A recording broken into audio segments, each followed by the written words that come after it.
Hey guys, welcome to the Nerdy Gritty, where we delve deep into the details of pop culture. I am Fox. I'm Dez. Good job, Fox. Thanks, I got it. You got the intro. I'm so proud of you. This is actually the second time. The first time we did the intro, it was too loud on the recording, and so we had to delete it, but Fox botched it then. It's true. And he actually practiced once before that. Yep. And he botched it then, too. Right, still botched it. Yep. Hey, mad. Fox, how are you? I'm good. That's good. I'm glad, man. Yeah. I'm not. No, you're not. You're a sick man. I'm a sick man, so sick just man, so you guys know. Sick man. I'm In gonna the be- words of Alice in Chains, you're a sick man. Somebody needs to get Alice out of those chains. Yeah, it's really not okay. It's been years. It's been decades since she's been in those chains. But yeah, I'm going to be like an audio gem today. There'll be sniffling, coughing, clearing of throat. Yeah, so it's going to be A+. Let me tell you guys the short story of what happened to me yesterday. Yeah. So I've been donating plasma for years. I mean, many years now. It's never been an issue. Yesterday, for the first time ever, a weird thing happened. I finished donating. They wrapped me up in the gauze and everything, put my coat on, and I walked outside, and I was talking to Fox because he was donating at the same time. And then all of a sudden, like, I felt something trickling down my arm, and I took my coat off, and my left arm was half covered in blood. Yeah, it was pretty metal.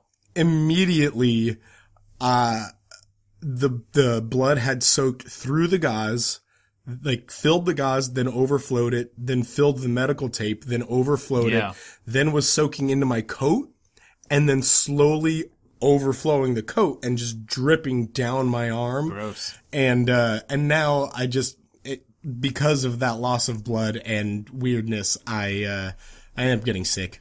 So, yeah. By the way, half covered in blood, band name, I call it. Oh, nice. Yeah, that's a sick metal band. That's a pretty good one. Yeah.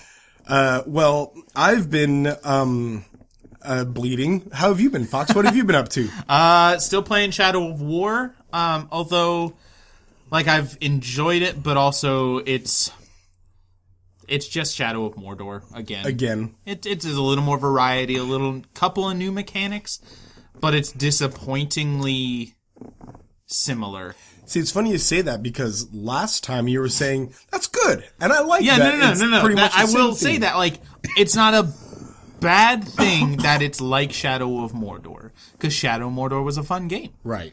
It's just, I thought there would be more as I continued to play, and there very well could be. I have not really played a whole lot of the game, partially because I haven't had time, and also partially because I haven't had a lot of motivation, because it's not blowing my mind or anything. Like, I'll get to it eventually. But yeah, I wish they changed it a little bit.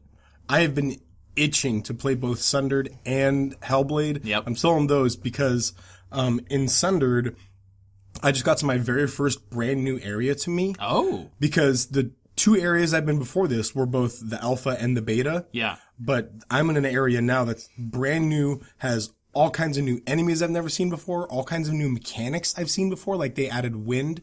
This one is much more vertical with a lot of platforming, and it's beautiful as everything. Anyway, it's super cool, and I just want to explore this place more and more and more. And then in Hellblade, I am about to get Grimir, Sword of Sigmund. Ooh. And I'm going through like the trials to get it, and I have one more trial to go of 4. I've done 3, and I need to do one more. So, nice. I do have one more question for you though. Have you purchased any of the loot boxes in Shadow of War? This will reveal how far I am into the game. They haven't even been a thing yet. Oh, really? Apparently, they don't come in till later in the game. And apparently they're a thing in the single player. I don't think there's multiplayer in this game. No, there's not. I don't understand. No, I haven't gotten to the point where they're even a thing yet, as far as I can tell. They haven't like, hey, this is a thing. Here's a sample one to get get it rolling for you. I assume that'll be a thing eventually, but I have not gotten there. And, but I can still tell you, I won't be purchasing them. No. No, because it doesn't make sense to me to purchase them for a single player game. Okay. I grew up playing JRPGs, Final Fantasy and the like. I am well versed in the art of grinding. Yeah. I do not need shortcuts. Absolutely. Although sometimes No, I don't need to. I'm not going to. I'm not going to, Des. Yes, you are. Nope. No, I won't spend. I've never spent real money on a video game. You don't have to spend beyond real money. buying the actual game. You don't have to spend real money for the loot boxes in Mordor. You don't? It's Mirren. You spend in-game currency? You can spend real currency. Sure. So there's like 4 different tiers. The highest tier is only with real currency. Okay. And you where can you get the best stuff, right, or higher chance of and getting you can the stuff. only buy in-game currency, and you can also buy in-game currency with money. But like the bottom few tiers, you can buy with in-game currency. In that case, I might. Yeah.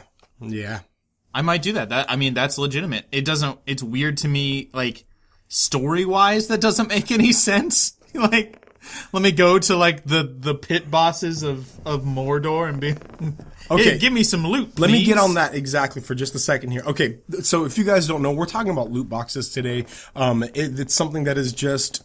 It's not new, but it's becoming more and more common in video games. Relatively new. As far as like mainstream, this is how you play the game, right? But for it being in they've a lot been of in different they've types been of in games. there in one form or another for a long time. So, if you guys don't know what a loot box is, it is essentially like a booster pack for your video games. Yeah, where you are purchasing something, and you get a random assortment of items. Yeah. And you don't know what it's going to be. There could be something very rare in there. You could get a bunch of garbage. It could be well worth whatever you paid in your currency, Sure. whether it's real money or in-game money. It could be way beyond worth it, or it could be not worth it. Right. You never know. Let's first talk about that, though. The idea of it being gambling. Go ahead. Yeah. Because that's kind of come up a lot. Right. That was an issue with the ERSB that was, is this gambling? Because if it is gambling, right, then... And if it is gambling that can involve actual currency, sure, then immediately it becomes an adults-only game. Yeah, the official rating would have to be AO, or if you're from Britland, PEGI 18. Yeah, PEGI 18 plus, which is essentially, nobody below the age of 18 can have this game. Right, adults only or PEGI 18 plus, and at that point, Microsoft, Sony, and Nintendo do not have PEGI 18 plus AO games on their They do systems. not allow them on the system. Right. They would have to be removed from shelves if they... That happened with Grand Theft Auto San Andreas. Really? I was working because of the hot coffee mod? Because of the hot coffee mod, which wasn't a mod. I was working at I was a manager at GameStop at the time. We had to pull all of the regular copies off the shelves. Yeah. Could not sell them anymore. Wow. Yep. Yeah, probably. I mean, that didn't really hurt San Andreas. But no, it helped it a lot. 100%. It would hurt Overwatch or Shadow of War, though. Right. For sure, because it's a revenue stream that they're relying on pretty heavily as people purchasing these loot boxes. It has been deemed, though, officially, that they are not gambling. Right. There is an official, legal definition of gambling that both of those ratings boards have determined it does not meet. Buying a loot box does not meet. And here's the main reason that you are going to get something. Right. You are paying for something. You don't know exactly what you're getting, but you will not receive zero. So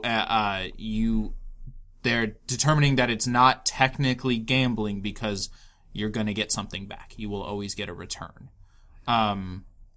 I disagree that it is not gambling, however.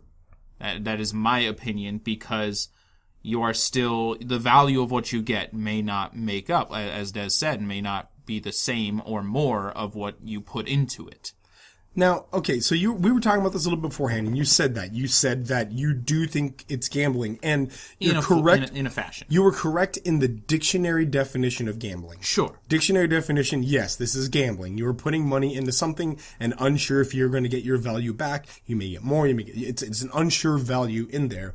But do you think that that loot boxes should be an adults-only thing? No, I don't. I don't think they're that nefarious. Okay. Because, as we said, I recognize their reasoning. That makes sense to me. You're going to get something back. If I bought a pack of Magic cards, as I've done lots of times in my life, right, I was never under the assumption that I was going to get the exact value of the $4 that I put into it. Most of the time I didn't. I also knew that in that pack there would be, 10 commons?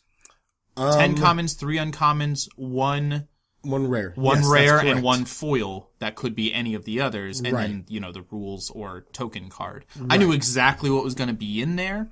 Like, there was enough concrete information given to me about what I was going to receive that it didn't feel like I was gambling. Now, there was that, unknown element. I didn't know what those things were going to be exactly, but it never felt like I was just going to be throwing my money away, because whatever I got, I definitely could use. Right. For sure. And I think that's why, to me, it's not necessarily gambling, because the value of these things are subjective. They're subjective. Yes. Because, and this Magic is a great example. I would purchase a booster pack of Magic, and my rare would be worth 50 cents. Yeah. But I would look at that rare and be like, dude, this is a perfect card for this deck. It's going to go A+. There's this rare over here that's worth $6, but I have no use for it. I'm not going to use it. And this right here that's worth 50 cents, if they didn't have dollar prices tagged on them, I would happily just monetary value is not the same as sentimental value. Right. Now when you're actually gambling in a casino, your value is cash. It's cash. There's no other I want that dollar bill. Right. Ooh, that one's worth more than this dollar bill. Look at these chips. Yeah. This chip's black, that one's blue. I don't care that this one's 5 and that one's 100. This one's got I like the color black more than blue. So. Yeah, that's so cool. Yeah, so in that sense, I'm not saying that they should reclassify it or anything. No, of course. That would be a pretty big deal, and probably nobody would ever get away with trying to fix that. Now, and this was my shock here, in actual loot boxes in games before we began, you said you're pro loot boxes. Okay. Yeah, I guess since we've kind of talked about if they're gambling or not, let's get into should they be a thing. I am, after thinking about it, pro loot box in the sense that they are a choice by the player to purchase. Right. They are in no way actually mandatory for you to play the game. Now, if you want to be competitive, you can probably get a pretty good edge if you are willing to invest into it. And so, in a sense, if what you're trying to accomplish is being, higher, in the higher tiers, be better or have more stuff, I guess, then yeah, it's kind of mandatory. But it's never ever buy one of these or this game will turn off. That kind of thing. Right. So I'm pro them because, to me, because there's value to them, that there are things in them that they are not horse armor DLC. Right. Video games are an expensive industry. More and more so today. Right. You need to make hundreds of millions of dollars back on your AAA game to make it worth playing or making another game even, to continue. So, if the game companies could, they would charge way more than $60 for their game. All the time. 100%. They would charge as much as possible. Unfortunately, fortunately, I guess, for us, the consumers. Right, depending on which side you're looking at. There is a set, maximum, essentially, for the base game. $60, even on Nintendo now. Which, I mean, then it went to 60 with PS3 and Xbox 360. Right. Even then, that was a $10. Yeah, because on the PS2 they were 50, correct? Yeah. Everything before that was 50. Right.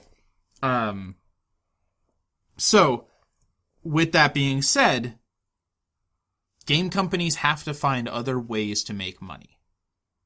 What with the set price limit that people, unspoken price limit, that's the standard. Right. What with the raging used game market that's out there that game companies see no profit from. Yeah. Once a game is back into the market, they don't get anything from that. game companies have to find other ways. And the major way they do that is DLC. Either they charge, for the deal, like individual pieces of downloadable content, or like what do you call it? Where you get it all at the start and you get it unlocked as you go. A season pass. Oh, right. That kind of thing. Yeah. DLC. And so DLC's been around for a while, actually. A long while now. Yeah. 10 years. But there was on Oblivion, Elder Scrolls 4 Oblivion, you had horse armor DLC, which literally did nothing except change the look of your horse aesthetically. Your horse was not ever in combat, nor could it fight back. It literally just was a transportation, mechanic in the game. Right. And so if you got horse armor, you were just changing what your horse looked like and changing in no way anything else in the game. Right. And so they were charging money for nothing. Now, and even then, that's like, you could say, like, maybe in PUBG, you can buy different clothes for your person. Sure. And to me, that's fine. I understand that. That's great DLC, whatever. The problem with the horse armor is it came with, the fact that it's armor came with a mental thought that this meant some sort of horse combat. Oh, wait, I need armor. Yeah. Wait, am I going to need armor now? Are they updating it to make is something it so happening? my horse Is it going to be can get different? Yeah. Is my horse going to fight? What's going to go on? Right. So it wasn't meant to be an underhanded thing. It wasn't meant not to be that, though. Like, it was a little bit dubious. They knew what they were doing. Yes. They knew that they were charging you for essentially nothing but pixels. Right. Because it changed nothing else in the game. Right.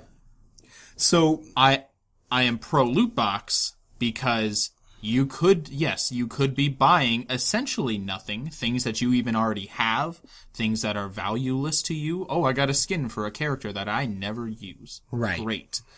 But there is still a possibility that what you're purchasing is valuable. I am middling on loot boxes. I think that loot boxes in their own thing are an object. Like, they are amoral, not immoral or moral. They are amoral. But when you are doing something like in Wardor, that it is here, you can use in-game currency to build that up. You get that good in-game currency and you can get these loot boxes. But if you want that good stuff. Yeah, if you were really interested in playing the game. If you want the dankest of orcs, if you want that sweet orc kush, then you need what? Then you need to pay actual money. Yeah. And to me, that is a bad way of doing loot boxes. That is bad loot boxing, because you are suddenly saying, sure, whatever, those are fine. Yeah, those are good, I guess. Right. And you were saying, dear average player, you can do all right, but there's gonna be people better than you always if they can pay for it. Now, go ahead. Yeah, because we talk about games being art a lot, and the importance of it being an art. And it's a competitive art like sports. Sports, a great athlete that has become very good at a sport is an art in a sense, the way that they do this. There is no dollar amount that you can pay to automatically make yourself a better sportsman, a better athlete. Now, you can pay for better training, and you can pay for better. Even with steroids, you still have to exercise, still on you, and you still have to do stuff. And it's still on you to play correctly. Right. Now, but in video games, you can circumvent the art of learning and growing and being naturally better at it. You can circumvent that by paying money. Yeah, and I wouldn't be able to unlock this thing unless I played for another 20 hours, or I'll pay you $5 right now and just do it right now. Right. And absolutely. That skill that whatever. You're circumventing, as you said, the time and effort it takes. Or let's say it's a shooter and my gun takes 10 shots to hit you, and I am 3 times as good as you are. You buy a gun that takes 1 shot to hit me. Yep. You're going to win every time. Right. I am better than you. I am 3 times as good as you. Sure. But because you paid $5 and you shoot me once for every 3 times I shoot you, you will win every single time. Sure. And here's, I've already explained why, but another big aspect of why I'm pro loot box, it comes with a caveat though. Let's say, Battlefront 2. The new Battlefront 2. Battlefront 2, that's coming out soon. Battlefront with a skirt. Yes. Battlefront 2. Yep. It's coming out soon. It's already confirmed to have loot boxes. Right. Which isn't shocking in any way. If there's a way that EA can make some money off of a player, exactly they're going to put it in their game. Yep. But here's what I say. Put all the loot boxes you want in the game. Players can purchase them all they want. Make it possible to get into like a match finding system where you can check a box that says no loot boxes. Okay, so that'd be great. I agree with you. That'd be super cool. Here's a problem though, and I think it was EA. I can't remember who the organization was, but somebody recently patented a program that actually will pair you if you are a person who has not purchased X items. Yeah. It will purposely pair you with people who have purchased X items so that when you play with them and you're like, whoa, that was super cool. Man, how do I get... You got that from a loot box? Purchased that. I have. You got that top tier loot box? Oh, wow. And it's... Now...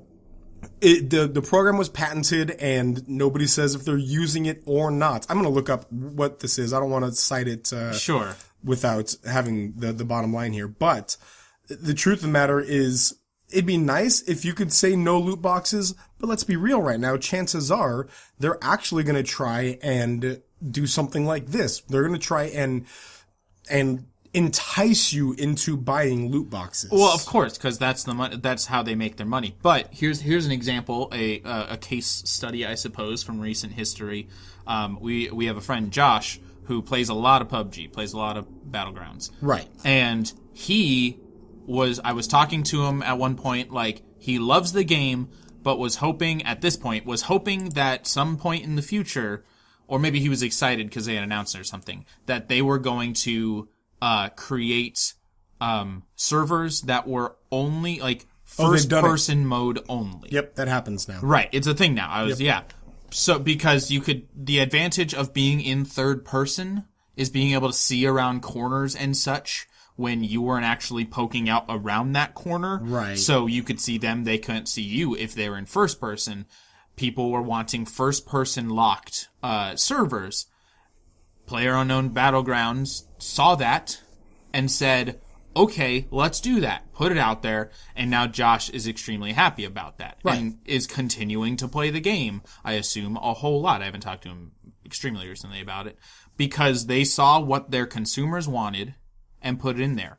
I don't know what kind of like effect that had on, I mean, it's not the same because it's not a monetary, like, right. You don't need to pay to have first person mode. That would have been real nefarious. And that's kind of my thought. That's essentially what it is. Is loot boxes are kind of like that. It was Activision, by the way. It was a Rolling Stone article on Activision researched using matchmaking tricks to sell in-game items. Right. So, but in a way, loot boxes aren't exactly like that. But in a way, they are a way to entice you to spend in-game money. Now, if you want to do loot boxes with in-game currency, I'm 100% fine with that. Sure, yeah, 100%. If you are required to play the game and be good at it in order to purchase in-game, right. materials. And the better you are, the better... The faster you're going to be able to get those. It's exactly like Dark Souls. You go and you get better, and therefore you get currency, and then you can come back and get better because you have more currency. Right. Your skill makes... Yeah, it's a Souls-like type of thing. I suppose, yeah. But here's the whole issue is that there's money involved. Right. Actual money. Now... And that's, to me, where the line gets drawn. And the fact that it's random. because it could even come to the point that you and I buy the same loot box, but you randomly get something much, much better than me. Right. Now, in a card game, with booster packs or whatever, it's like Magic, it's a 1 in 60 chance that you're actually going to draw that card. And even if you do draw that card, what are the chances you're going to get to play it? And even if you do play it, what are the chances that I have something go around it? But in a video game, you have it, you stick it in your guy's hand, and he's using it like that. Yeah. That's true. There's an immediacy to the effect of what you get. And also, kind of what you're talking about, like, there's essentially one goal in, let's go with a first-person shooter. Right. I don't know. Let's go with Call of Duty World War II, the one that's coming out soon, and could very well possibly have loot boxes. I don't know. There's essentially one goal in a team deathmatch or in a deathmatch to kill other players. Right. That is the goal for everybody. So everybody's looking to get the same thing. They might have a different class, they might have a different, weapons loadout, but they're looking to get the same they're looking to accomplish the same object, and that is to kill other players. Get the best murder tool. Sure, yeah. In something like Magic the Gathering or Hearthstone or Pokemon or something, yes, there is the same goal of winning the match, but how that is accomplished, especially in Magic, there are a billion different ways to accomplish that goal. Right. There are, in reality, only like 3 actual game-winning. You make your opponent mill their entire deck so they can't draw a card. They run out of life. You give them 10 poison counters. There are certain cards that just say you win, essentially, which are always fun and frustrating. But to accomplish those few goals, there are 56 different ways, different schemes you can have. 56 is actually not a lot. That's not exaggerating. It's less than what it is. There are hundreds of ways to accomplish that goal and different mechanics to use. And so, like you said, the gambling part of it, the randomness isn't the same for everybody, because if everybody randomly got the same thing, or not randomly, if everybody got the same thing, that would change the game fundamentally. Right. I'm not looking to get the same cards as you are. And so it changes the value of what we have for if we get the same thing. I might not even be looking for that ultra, mythic rare. You might be though. And so there's a different randomness to it. So to me, any time that you can pay money to be better without any sort of skill that you have to put in it. Yeah, or just time commitment. Right, even. That's difficult to me. And so, I mean, and you make a good point with that it's a way that they make money. The used game market, if you guys don't know, when you go to GameStop or when you go to Craigslist and you buy a video game used, obviously the developers make zero money off of that. There are purchases of their game, new owners are coming in, but the developers and the publishers make $0. And so you're not supporting their company at all. Let's be honest here. If you think DLC is going away, even loot box type things, you're mistaken. Right. They have to, because, and here's my soapbox of here's why it's consumers' fault. We have put so much emphasis on what a game looks like, and just the certain engines that are used, the very expensive, very time consuming, very like top of the line, realistic looking graphics, that it's become a cycle where they put out this cool looking game, it looks amazing, players now expect their next Call of Duty to be like as realistic looking as possible. Right. And so for the next Call of Duty or the next Battlefield, the competitor or whatever, to also be able to compete, they have to put the resources toward their game that makes them able to create those realistic looking graphics. And so people say, oh, this is the new standard.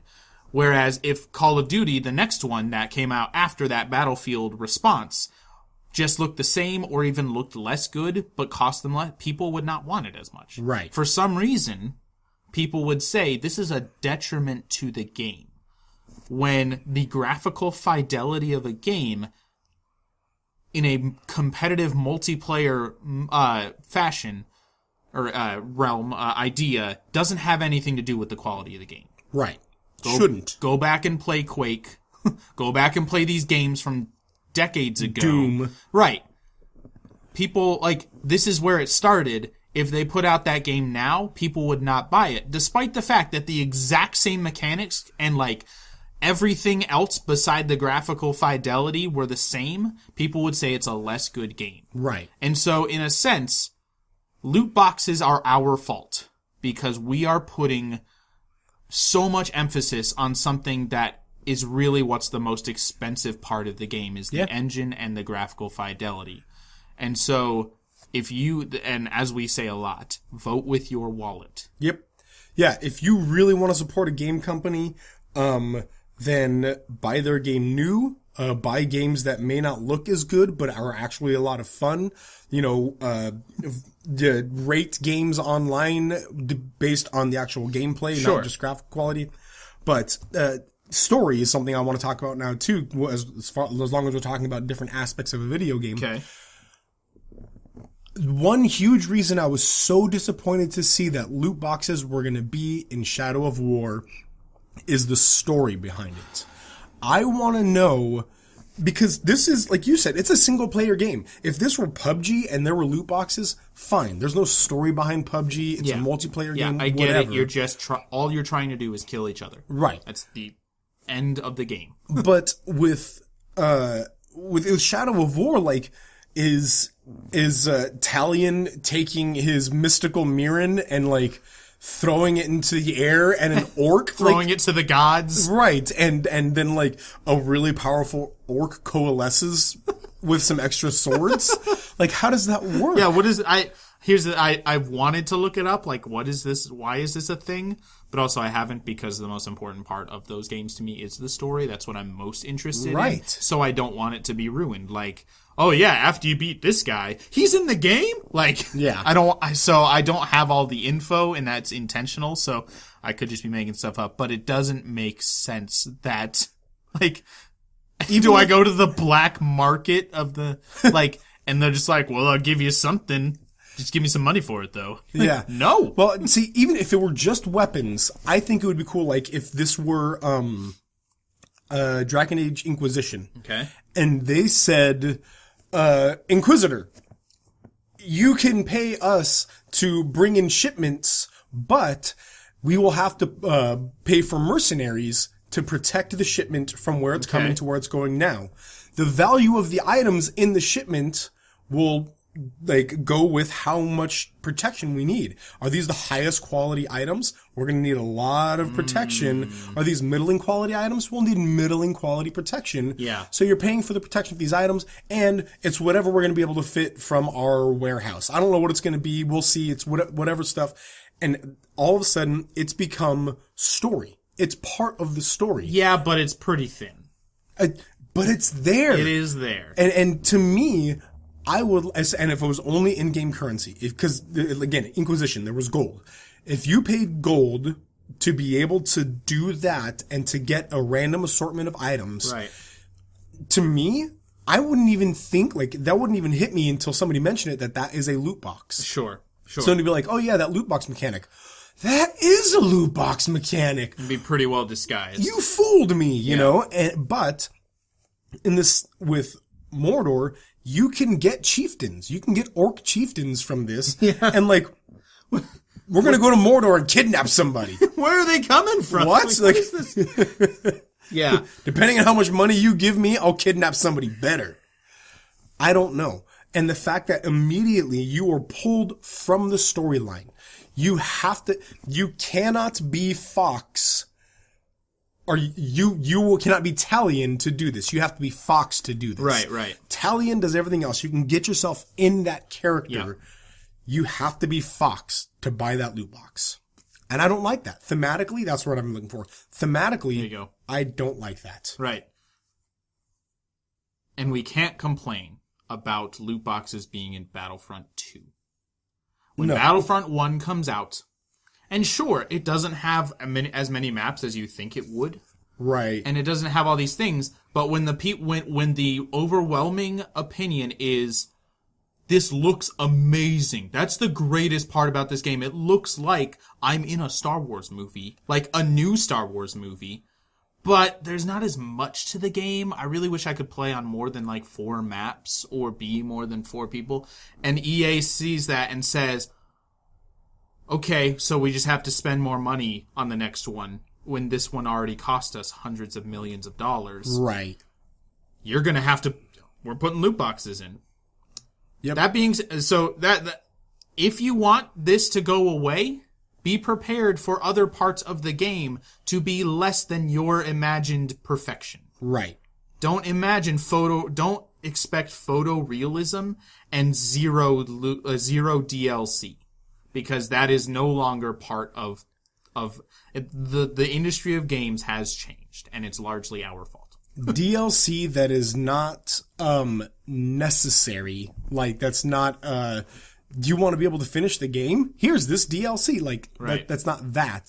I actually fully support. Yes. I am 100%, especially in like RPGs and things like that. Yeah. Like in Last of Us, there's Ellie's story. Right, before. there's that one. Or The Witcher 3 has Blood and Stone, or Blood and Wine, and something else. They have 2 very large story DLC. Like basically, what they used to be called were expansions.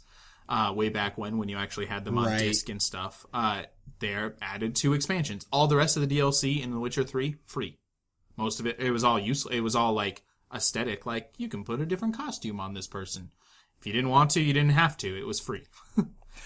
But I really support that. It's a way for the company to make some more money. Yeah. As well as a way for you to get more out of the game that you enjoy so much. Right. I fully support DLC in that way. But when you can become better for nothing but a dollar amount, I don't support that. Whether that be via direct purchases or loot box purchases or whatever else. To me, if you can just be better at a game for a dollar amount, and especially if you have to be removed from the thematics of the game to do it. So again, if we go back to Inquisition, and they were like, Inquisitor, there's all this, you can bring in items, mercenaries, whatever, pay people. Or, Des, you can pay $5 for the best one. Right. Again, immediately I'm removed from the storyline, and it's thematically the worst. The art has been removed. Right. It's now a business. If you want a loot box for in-game currency, 100%. That's awesome. Yeah. That's really cool. I would be all about those. Yeah. Even, and this is where I'm like, I don't know, maybe not, but even if you wanted to charge actual money for in-game currency, I think that would be dubious, but I think that would still be fair in as much as it doesn't matter. Yes, you can get it faster than I can, but I can still get whatever you can get. It may take longer. It may take more work on my part, but I can get it. Yeah. But like with Mordor or Wardor, I can't. Yep. There is no way to get the highest tier thing without cash. And no, I don't agree with that. Yeah, it's kind of not great. Well, guys, thank you for listening. Let us know what you think about loot boxes. Let us know what you think about how this happens. Is it gambling or not? Is it something that you support? Also, we just want to do plug something real quick. 1 week ago, we were on Bottle Rocket Games. Yeah, Bottle Rocket Gaming. Yeah, Bottle Rocket Gaming podcast is a really cool podcast over at Bottle Rocket Gaming on YouTube. Yep. Kirok and Warped Jester are the 2 guys that do it. It was very cool. We had a great time. We talked about what happens to your Steam library when you die. And it was an interesting conversation. Yeah. And there's some gaming news in there as well. And it was a really fun time. So please go check that out. Go subscribe to them. They've got a lot more than just the podcast. Also, they've got a whole lot. Check out their website too, bottlerocketgaming.com. Cool. Yeah, it was really fun. Thanks to them. Yep. Thanks to Jester and to Kirok for having us. Thank you guys for listening, for your support, And we'll see you guys next time. Remember, saved games save lives. Bye.